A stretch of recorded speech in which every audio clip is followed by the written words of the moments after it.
What happens when a narcissist encounters authenticity? Have you ever noticed that some people seem completely comfortable with you when you agree with them, praise them, and give them exactly what they want? But the moment you become honest, calm, confident, and unwilling to pretend, something changes? Suddenly, your honesty is called disrespect. Your boundaries are called selfishness. Your calmness is interpreted as arrogance. And your decision to stop participating in unhealthy patterns can make the relationship feel completely different. Why does this happen? Because authenticity changes the rules. When you stop performing for someone, you begin to see the relationship more clearly. And when someone has become accustomed to controlling the emotional environment around them, your authenticity can expose something important. You are no longer willing to abandon yourself just to keep the relationship comfortable. Today, we're going to talk about what can happen when a person who displays strong narcissistic traits encounters someone who is authentic, emotionally grounded, and guided by biblical wisdom. And before we go any further, I want to make one thing clear. This video is not about diagnosing anyone. Only a qualified professional can diagnose narcissistic personality disorder. We're talking about behaviors and relationship patterns that can sometimes appear in people with strong narcissistic traits. And the goal isn't to make you suspicious of everyone around you. The goal is to help you understand yourself better. Because sometimes the most important question isn't, how do I change this person? It's, how do I remain truthful, loving, and wise without losing myself? If that's something you've been struggling with, stay with me until the end. And if you find value in biblical conversations about relationships, emotional wisdom, boundaries, and spiritual growth, subscribe to the channel. We have conversations like this regularly, and your support helps this community continue growing. Let's begin. First, authenticity removes the performance. Some relationships operate almost like a stage. You know what you're expected to say. You know what you're expected to praise. You know which subjects you're allowed to discuss. You know what happens when you disagree. So you learn to adjust yourself. You become careful. You choose your words. You suppress your feelings. You avoid difficult conversations. You tell yourself, it's easier this way. But eventually, something inside you begins to change. You realize that keeping someone comfortable is costing you your honesty. And authenticity begins when you stop performing. This doesn't mean becoming rude. It doesn't mean saying everything that enters your mind. It doesn't mean using honesty as an excuse to hurt people. Biblical authenticity is different. Ephesians 4 verse 15 speaks about speaking the truth in love. Truth and love are supposed to work together. You can be honest without being cruel. You can have boundaries without hatred. You can disagree without becoming disrespectful. You can walk away from an unhealthy interaction without trying to destroy the other person. And this is where authenticity becomes powerful.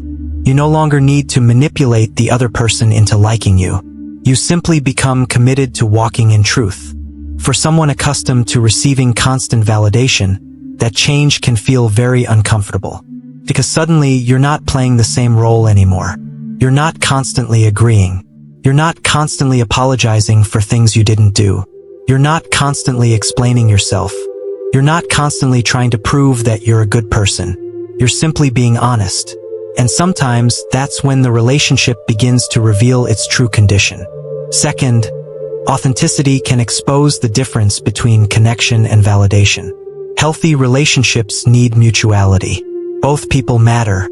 Both people have feelings. Both people can speak. Both people can make mistakes. Both people can grow. But sometimes a relationship becomes heavily centered around one person's need to be admired, obeyed, reassured, or emotionally accommodated.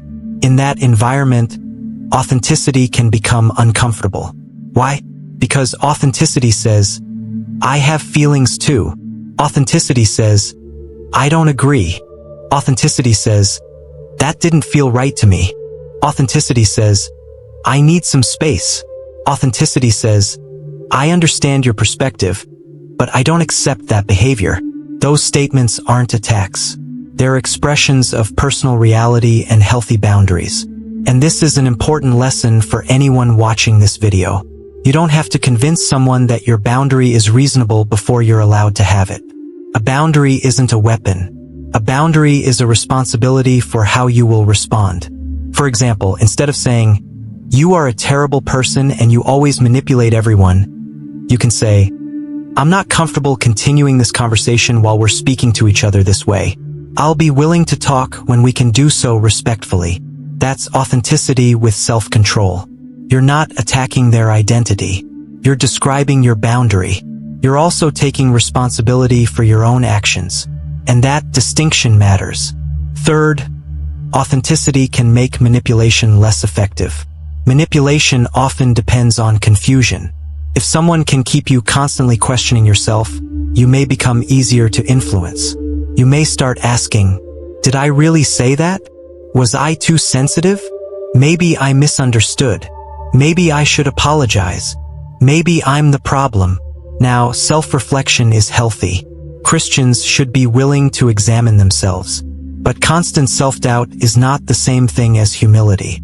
Humility says, "I could be wrong, so I'll examine my actions." Unhealthy self-doubt says, "I must be wrong because someone is angry with me." Those are completely different. Authenticity allows you to slow down. Instead of reacting immediately, you can ask, "What actually happened? What was said? What did I mean? What did the other person mean? What does Scripture teach about this? What responsibility belongs to me? And what responsibility belongs to them?" That kind of clarity makes emotional pressure less powerful. You don't have to react simply because someone expects a reaction. You can pause. You can pray. You can think. You can seek wise counsel. And sometimes the most powerful response is not a dramatic confrontation. It's clarity. Fourth, authenticity can reveal how someone responds to boundaries. This is one of the most important things to watch. Don't only listen to someone's words. Watch how they respond when they don't get what they want. Anyone can appear kind when everything is going their way, but disagreement can reveal maturity. A boundary can reveal respect. Correction can reveal humility, and disappointment can reveal emotional regulation. Imagine you say, "I can't do that." A healthy person may be disappointed. They may ask questions. They may disagree, but they can ultimately respect your decision. Someone with unhealthy relational patterns may respond very differently. They may pressure you. They may repeatedly demand an explanation. They may attempt to make you feel guilty. They may accuse you of changing. They may turn the conversation into an attack on your character. And again, we're not saying every emotional reaction means someone is narcissistic. People have bad days. People become defensive. People make mistakes. The important question is what happens over time. Can the person reflect? Can they apologize? Can they respect boundaries? Can they change their behavior? Can they eventually have a healthier conversation? Because genuine growth produces evidence. Fifth, authenticity can make you less dependent on external approval. This may actually be one of the biggest transformations. When you become authentic, you begin to understand that being misunderstood doesn't automatically mean you're wrong. That's a powerful lesson. Jesus himself was misunderstood. He was criticized. People questioned his motives. People accused him unfairly. Yet he didn't spend his entire ministry trying to convince everyone to approve of him. He remained faithful to the Father's will. And that teaches us something. Your goal should not be universal approval. Your goal should be faithfulness. There will be moments when doing the right thing makes someone unhappy with you. There will be moments when establishing a boundary disappoints someone. There will be moments when telling the truth changes a relationship. That doesn't automatically mean you're being persecuted. Sometimes you're simply experiencing the normal discomfort that comes with honesty. And this is where discernment matters. Don't turn every disagreement into spiritual warfare. Don't call everyone who disagrees with you a narcissist.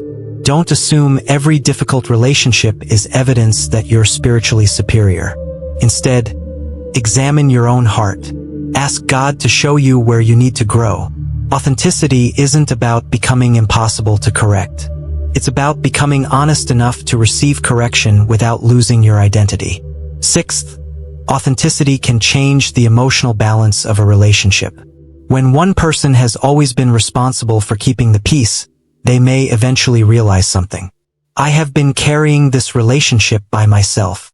They were always apologizing, always explaining, always initiating reconciliation, always forgiving without seeing meaningful change, always trying to understand the other person's feelings while ignoring their own. Eventually, they begin to step back, not because they stopped caring, but because they realized that love doesn't require self-erasure.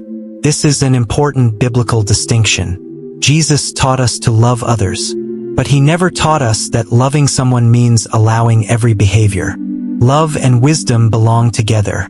Proverbs repeatedly emphasizes wisdom, discernment, and self-control. Even Jesus sometimes withdrew from crowds. He didn't answer every accusation. He didn't explain himself to everyone. He knew when to speak and when to remain silent. And that is something authenticity teaches us. You don't have to respond to everything. You don't have to defend yourself against every accusation.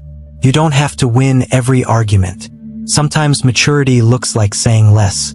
Seventh, authenticity may reveal whether the relationship can actually grow. This is where I want you to pay attention. The purpose of authenticity isn't to expose someone. It's to create an opportunity for truth. And once truth enters the relationship, you get information. If you say, "This behavior hurt me," what happens? If the person responds, "I didn't realize that. I'm sorry. What can I do differently?" That's meaningful. It doesn't mean everything is fixed immediately, but there is an opening for growth. On the other hand, if every honest conversation becomes an opportunity to blame you, dismiss you, threaten you, or punish you emotionally, that tells you something too. Patterns matter. Not one bad conversation. Not one emotional reaction. Not one mistake. Patterns. Because everyone makes mistakes. Everyone becomes defensive sometimes. Everyone says something they regret.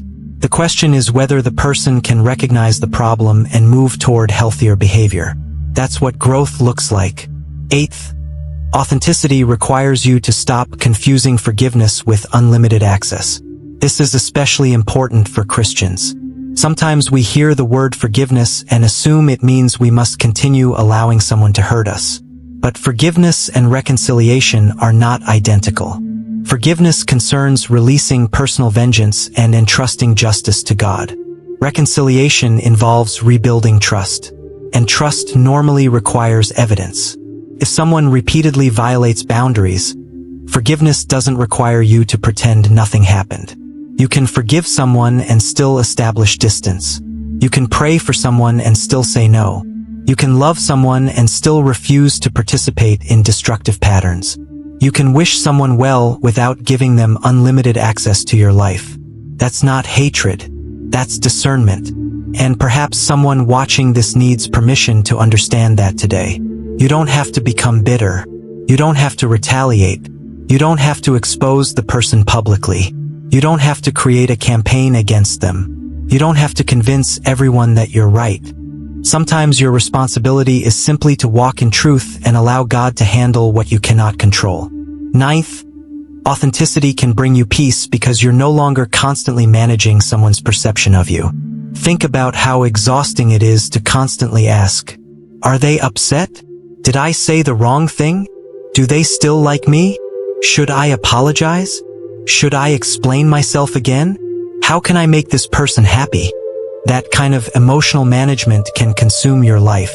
But authenticity says, "I will be respectful, but I cannot control how another person interprets everything I do." That's freedom.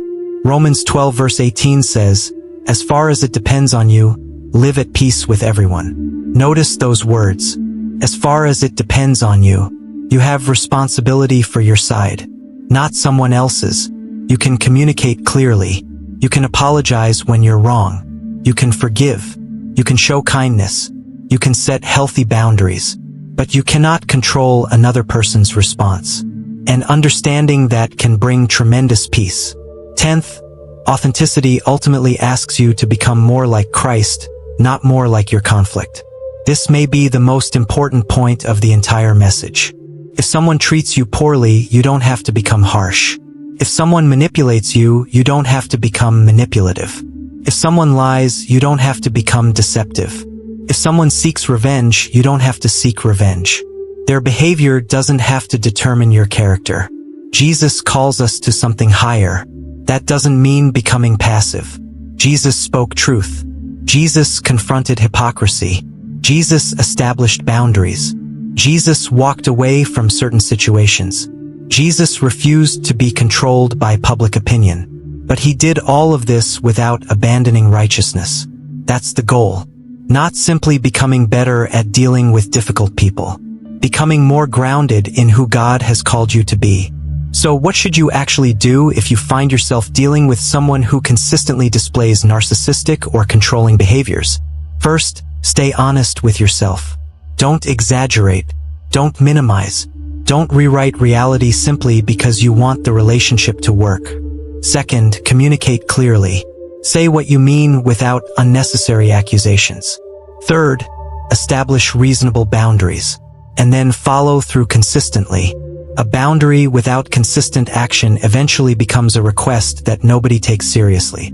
Fourth, watch behavior over time. Don't build your entire understanding of someone around one conversation. Look for patterns. Fifth, take responsibility for your own mistakes. Authenticity doesn't mean assuming you're always right. Be willing to apologize when you are wrong. Sixth, don't make changing the other person your life's mission. You can encourage someone. You can communicate. You can pray. You can model healthy behavior. But you cannot force another adult to develop self-awareness. Seventh, seek wise counsel when necessary. Sometimes we're too emotionally involved to see clearly. A mature Christian friend, pastor, counselor, or qualified professional may help you recognize what you cannot see by yourself. And finally, stay close to God. Because authenticity without spiritual grounding can become arrogance. But authenticity rooted in Christ can become courage. Courage to tell the truth. Humility to receive correction. Wisdom to recognize unhealthy patterns. Strength to establish boundaries. And peace to release what you cannot control. Maybe that's what God is teaching you in this season. Not how to defeat another person. Not how to expose them. Not how to get revenge. But how to become so grounded in truth that you no longer have to compromise your character to maintain a relationship. Sometimes authenticity doesn't change the other person. Changes you. You become less reactive. Less dependent on approval. Less afraid of disagreement. More willing to tell the truth. More willing to apologize. More willing to forgive. More willing to walk away when necessary. And more willing to trust God with the outcome. So if you're dealing with someone who seems uncomfortable with the authentic version of you, don't immediately assume that every negative reaction means you're doing everything right. Take a moment, pray, examine your heart, ask yourself, am I being truthful? Am I being loving? Am I being respectful? Am I accepting correction where I need it? Am I setting a reasonable boundary? Am I trying to control someone else's response? Those questions can protect you from two extremes. One extreme is becoming a people pleaser who abandons yourself to keep everyone happy. The other is becoming so focused on boundaries that you lose compassion and humility. Biblical wisdom lives somewhere deeper. It teaches you to walk in truth and love, to forgive without becoming foolish, to be compassionate without becoming controlled, to be humble without becoming powerless, and to be courageous without becoming cruel. That is authentic Christian maturity. So what happens when a person with strong narcissistic traits encounters authenticity? Sometimes they adjust. Sometimes they become defensive. Sometimes they distance themselves. Sometimes the relationship becomes healthier. Sometimes you realize the relationship cannot continue in the same way. But the most important outcome isn't what happens to them. It's what happens to you. You become more honest, more discerning, more grounded, more peaceful, and hopefully more like Christ, because your goal was never to win a battle against another person. Your goal was to remain faithful to God while walking wisely through the relationship. And that is a much greater victory. If this message spoke to something you're experiencing, I'd love to hear from you in the comments.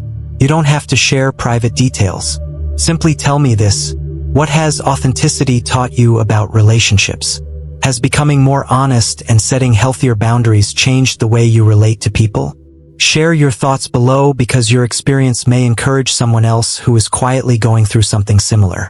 And if this video helped you see relationships from a more biblical and balanced perspective, please subscribe to the channel. Turn on notifications so you don't miss our next conversation. And if you know someone who needs this reminder, consider sharing this video with them. Remember, you don't have to become harsh to become strong. You don't have to become bitter to establish boundaries. You don't have to become silent to keep the peace. And you don't have to abandon yourself to prove that you love someone. Walk in truth. Walk in love. Walk in wisdom. And trust God with what you cannot control. Until next time, keep seeking truth, keep growing in wisdom, and keep your heart anchored in Christ. God bless you.